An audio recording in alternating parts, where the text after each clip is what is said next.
세금 핵폭탄이다라는 말, 여러분은 어떻게 들리십니까? 실체가 뭔지는 모르지만 그 말 자체만으로도 공포감이 느껴지는데요.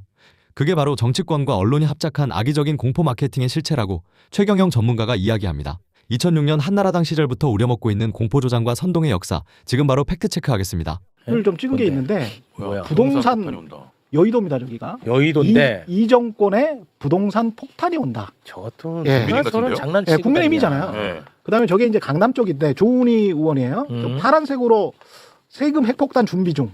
핵폭탄 준비 중. 왜 저러냐. 예, 그리고 빨간색으로도 대통령은 뭐 대통령 죄는 삭제, 국민은 세금 폭탄 뭐 이런 이야기죠. 아이고. 뭐 그런 저런 이야기를 하는데 저 이야기의 그 뭐랄까요 시작이 국민의힘이 이제 사실이나 이런 것들을 이제 굉장히 뭐랄까요 부풀리고 과대 포장하고 약간의 거짓과 왜곡을 넣어서 이렇게 국민들을 협박하는 게 굉장히 오래됐는데 네. 저게 핵폭탄이라는 이야기가 MBC에서 나왔던 게 2월인가 그럴 거예요. MBC 보도를 보면 헤드라인이 부동산 잡아야 세금은 핵폭탄 같은 최후 수단.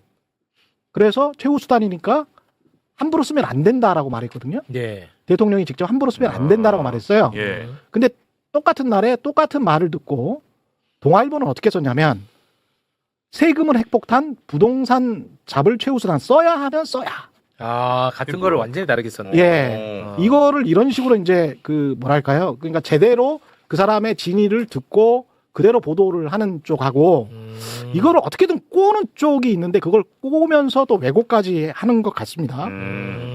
그런 거를 이제 계속 유포하는 쪽이 지금 국민의힘 쪽인데 예. 장동혁 대표가 관련해서 한 말이 있거든요. 장동혁. 예.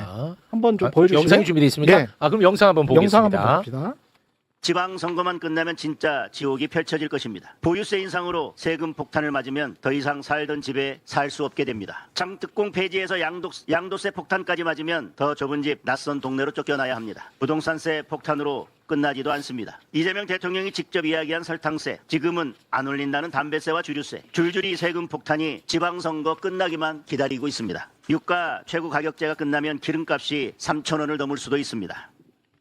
저렇게 또 장난질하고 있습니다. 아, 그나마 저희가 공부가 돼 있어서 저게 얼마나 말도 안 되는 얘기인지는 압니다. 송원송 원내대표 같은 경우는 기획재정부 출신 아닙니까? 그렇죠. 그런데 4월 20일인가 뭐 브리핑 자료를 보니까 세금이 10배가 오를 거다 뭐 이렇게 해놨더라고요. 그랬어요. 예, 보도 자료를 냈고 그랬던데, 근데 이게 어제 오늘 일이 아니고 2006년도 자료를 제가 한번 보여드릴게요. 국민의힘 자료를 보여드리겠습니다. 그때는 한나라당이었습니다. 한나라당의 노무현 대통령 때 지방선거 앞두고 세금 핵폭탄 공격을 하겠다고 선포를 했다. 노무현 대통령이. 예, 저게 2006년도인데 저 말을 한 한나라당 부대변인이 누군가요? 이정현입니다. 이정현. 예. 그러니까 공관위원장 했던 이정현 씨가 그때는 부대변인이었는데 이게 우리가 세금과 관련해서 제가 좀 이따 KB 부동산 보고서를 보여드릴 텐데요. 꼭 좀 그 특히 젊은 세대분들이 아셔야 되는 게 2006년이 어떤 때냐면 이 세금 핵폭탄 이야기할 때 2006년이 어떤 때냐면 우리나라에서 부동산 실거래가가 실거래가로 등록하라고 한 제도가 처음으로 도입된 해예요. 2006년도가. 실거래가로 그러니까 내가 5억의 집을 샀으면 5억의 집을 샀으면 옛날에는 2006년 이전에는 2억 5천에 샀어요. 이렇게 거짓말을 하고 구청에다 신고를 해요. 그걸 다운 계약서라고 했거든요. 아, 그거를 다운 계약서라고 네, 하는구나. 그걸 다운 계약서로 했어요. 그러면 나중에 이제 집을 팔 때 2억 5천, 뭐 5억짜리를 뭐 3억에 샀다고 쳐요. 3억에 사서 이제 신고를 했어. 그러면 나중에 이게 집을 또 팔 때도 3억 5천에 팔았어요. 뭐 이런 식으로 신고를 하는 거야. 세금 덜 내려고? 양도소득세를 거의 안 냈죠. 이런 방법으로 수십 년 동안 양도소득세를 안 냈고 시가를 이런 식으로 거의 모든 국민들이 탈세범이었습니다. 솔직히 말해서. 다 그랬어. 수십 년 동안 네. 모든 정치인들과 모든 교수님들 다 그랬어요. 네. 예. 근데 2006년도에 마치 그 김영삼 대통령이 금융 실명제 하는 것처럼 네. 야, 부동산도 실거래가를 제대로 신고해가지고 등록해라 라고 했던 애가 이 해입니다. 근데 이 해에 그냥 이제까지 세금을 안 냈던 거야 사실은. 네네네. 대한민국 국민들이. 부동산 관련해서. 그래서 사실은 장년층 이상들은 부동산과 관련해서는 세금으로 엄청난 혜택을 봐왔거든요. 그러네. 사실상 탈세를 많이 해왔습니다. 이런 미비한 제도들 때문에. 네. 근데 이때부터 세금은 핵폭탄이라고 한 거야. 이때부터. 2006 년부터. 예. 실거래가 제도가 도입되지도 않았는데 세금은 핵폭탄이라고 한 거야. 그러니까 기본적으로 금융질서랄지 가격의 제도 자체를 형해화시키는 정당이에요. 이거 못 그러니까 써. 말이 안 됩니다. 이거. 못 써. 아니 국가가 이게 우리가 어디 저 어떤 그 아프리카 대륙 수준의 어떤 나라도 아니고 인터넷이 이렇게 발달된 나라에서 2006년도에나 이게 도입이 되고 그거를 또 방해를 하고 20년이 지난 다음에도 야 세금은 핵폭탄이야. 세금은 핵폭탄이야. 핵폭탄 준비할 거야. 핵폭탄 준비도 안 했어. 안 했어. 안 했는데 정상적인 세금에 관해서 부과를 하는 것도 핵폭탄이기 때문에 세금은 못 내. 세금 못 내면 어떻게 됩니까? 나라 재정 빵꾸 나고. 나라 재정 빵꾸 나면 어떻게 됩니까? 복지가 안 되잖아요. 네. 우리도 좀 이렇게 미국이나 유럽처럼 일반 주민들이 어디 구청 그 어디 짐 같은 운동 센터 같은 데 가잖아요. 그럼 미국이나 유럽 가보면 사람들이 그런 말씀들을 하세요. 야, 어떤 구청 그 운동센터가 체육시설이 우리나라 호텔보다 더 좋네?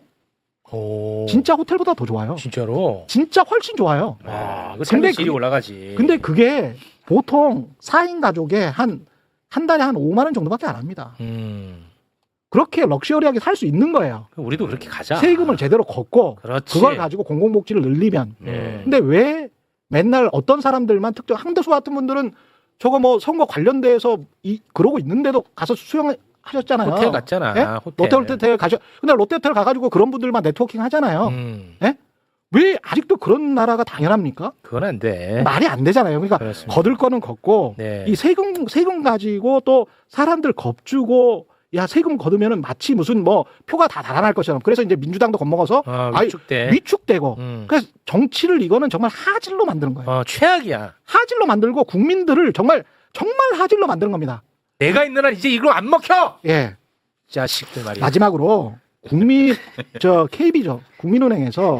국민은행에서 부동산 보고서를 냈는데 국민은행에서 부동산 보고서를 냈는데 부동산 보고서에도 그렇게 나와 있더라고요. 뭐라고? 부동산 보고서 좀 저기 띄워주실래요? 있네. 예. 소개해드려. 네, 자 제가 읽어드릴게요. 향후 부동산 세제 개편 방향에 따라 핵심 지역 수요 쏠림 완화 기대라고 하면서 향후 부동산 세제 개편 방향과 시장 상황에 따라 점진적으로 완화될 것으로 판단된다. 단기적으로 고가주택 보유세 부담 증가는 대출 규제와 함께 과도한 투자 수요 유입을 제한하는 요인으로 작용할 가능성이 크다. 중장기적으로 서울 핵심 지역의 수요 집중 현상을 완화하는 효과가 기대된다. 저게 뭡니까?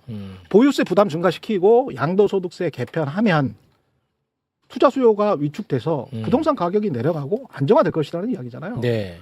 세제와 관련해서 KB에서 중립적으로 객관적으로 이렇게 이야기를 하는데 이 좋은 건데 나는 왜 화내는지 모르겠네. 아니 근데 제가 말씀드리는 거는 왜 이렇게 KB에서조차도 객관적으로 중립적으로 이렇게 세제에 관해서 이야기를 하는데 왜 한국의 언론이랄지 일부 특별한 어떤 정당 그리고 그 정당을 믿는 분들은 세금과 관련해서 그렇게 알레르기 반응을 보이는지 이해를 못 하겠다는 거예요. 그러니까 세제도 적정하게 거둘 수 있으면 걷고 네. 그게 물론 소비가 위축되는 선까지 막 거둬라 그런 말은 그건 아니에요. 아니야. 그런 말은 아닙니다. 그렇게 하지도 않아. 네, 경기가 침체되고 뭐 소비가 위축되는 선까지 막 거둬라는 게 아니고 네. 이제까지 2006년 이전부터 지금까지 수십 년 동안 부동산으로 사실상 전 국민이 탈세 및 거대한 절세를 해왔습니다. 네? 그러면 그 정도 드셨으면 그만 먹어라. 이제는 정상적으로 좀 내자. 그렇습니다. 그리고 특히 아파트 가격 많이 오른 지역들 있잖아요. 많이 올랐잖아. 강남, 서초, 송파 같은 예. 지역들은 좀 정상적으로 냅시다. 정상적으로 좀 내. 야, 정상적으로 내는 거를 가지고 자꾸 예. 정상적으로 내라 그러면 뭐 사회주의 좌파라 그러고 말도 안 돼. 이런 거는 이제 그만합시다. 예. 그렇습니다. 네. 예. 아유, 너무 좋은 말씀입니다. 이제는 뭐 이런 장난질이 안 먹힙니다. 예. 예, 국민들이 똑똑해졌어요. 예, 이번에 그 장특홍대 폐지 축소와 관련해 SBS 여론조사 결과 보셨죠? 못 봤어요. 못 봤어? 나 SBS 안 봐. 매불쇼에서 다뤘잖아. 매불쇼도 안 봐. 미안해. 귀 닫고 눈 닫고 다니니까 그거 되겠어 그러니까. 근데 아무튼 간에 그걸 했는데 사람들이 안 속더라고. 안 속지? 안 속더라고. 안 속지? 진짜 이게 봐봐. 아. 축소 폐지에 대해서 찬성이 56이야. 네. 이것도 우리는 굉장히 만족했어. 그런데 표본 추출을 봤더니 네. 서울시의 무주택자 비율보다 무주택자를 덜 잡았더라고. 덜 잡았어. 그런데도 이 결과가 나온 거야. 유주택자가 더 많았구나. 그렇지. 그런데 나온 거야. 우리는 희망이 있는 거지, 야나. 그러네.